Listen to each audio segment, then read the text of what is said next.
सखी जननी की सैया अरे गवैया हवे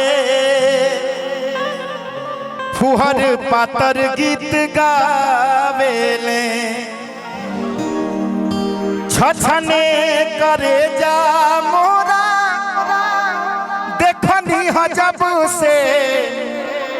असंग ही नचनियों सुतावेले। गायक लोग को हम ही गौले बानी भैया जगत भैया ये गीत के तमाम लोग गा रहल बा। यूट्यूबर भाई भी यहाँ बाने तो यूट्यूबर भाई लोग बाटे तो ये लोग के कैमरा के माध्यम से एक के निवेदन बा कि रौरा सब केहू का गीत गाई, लेकिन वो गीत के राइटर के वो गीत के संगीतकार के जरूर आप लोग सम्मान दे कि इनका लिखल है, इनका गावल है, इनका मंच पर अपने ना कह दे कि हम गौनी हमरा जहन में हमरा मन में आयल तो हम गौनी हमरे गाना हो तो ये कुल शोभा ना देला। हालांकि ट्रोल हम ना कह चाहे हम अपन साफ सुथरा में रहे, लेकिन फरमाइश बा म्यूजिशियन लोग का कि मीना रे बजरिया से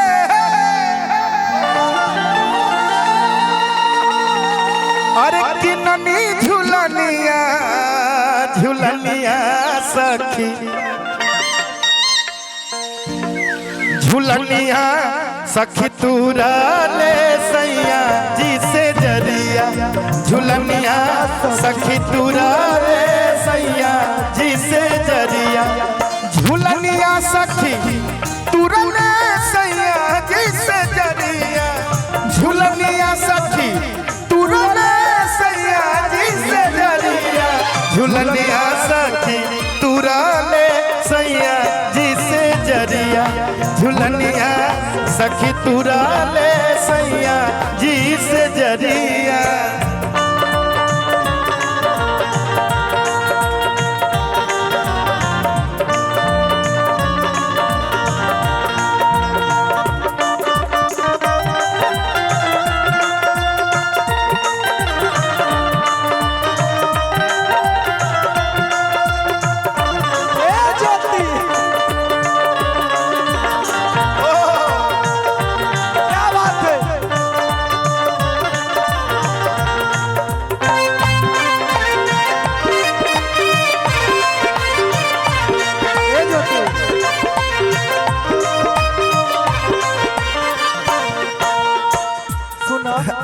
अच्छा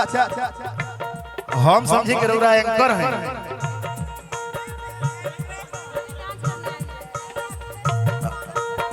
हाँ तो हम जानिए कि रौरा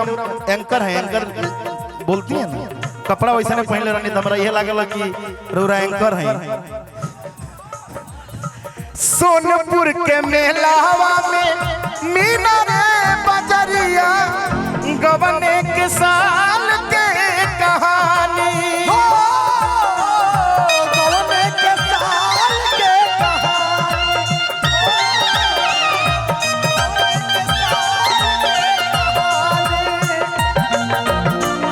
अदिनवा धराइल रहे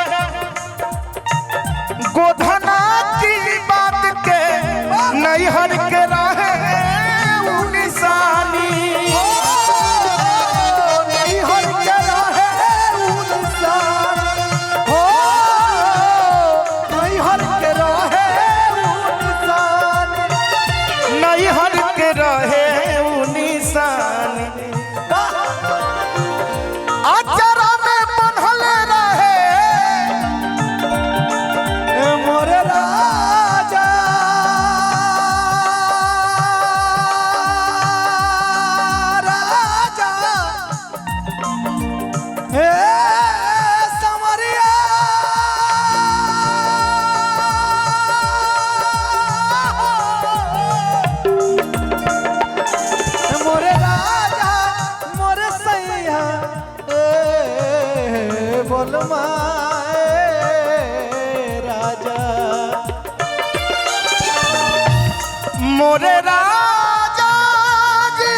अरे माई जवनिया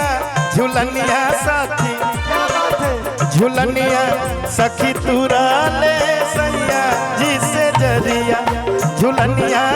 सखी तुरा ले सैया जिसे जरिया।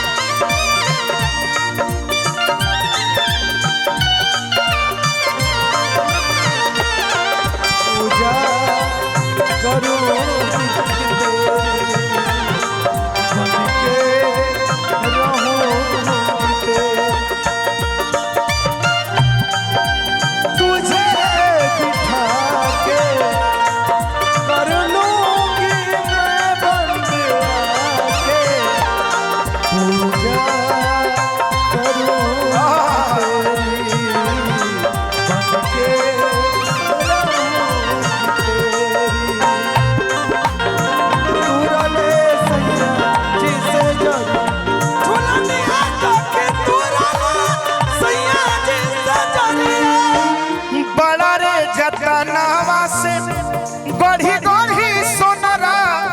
सुनरा झुलनिया बनवला हो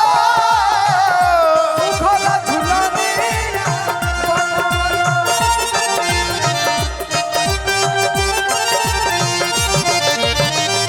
एक हो हीरा मोती जतन जतन से रतन सितारा से गढ़वला रतन सितारा से गढ़वला रतन अरे रतन सितारा से गढ़वला चनिया पर चढ़ल रहे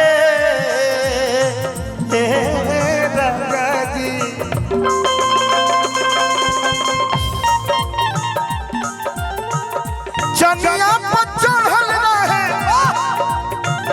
चनिया पर चढ़ल रहे सोनवा के पनिया झुलनिया सखी झुलनिया सखी तुरा ले सैया जिसे जरिया झुलनिया सखी तुरा ले सैया जिसे जरिया झुलनिया सखी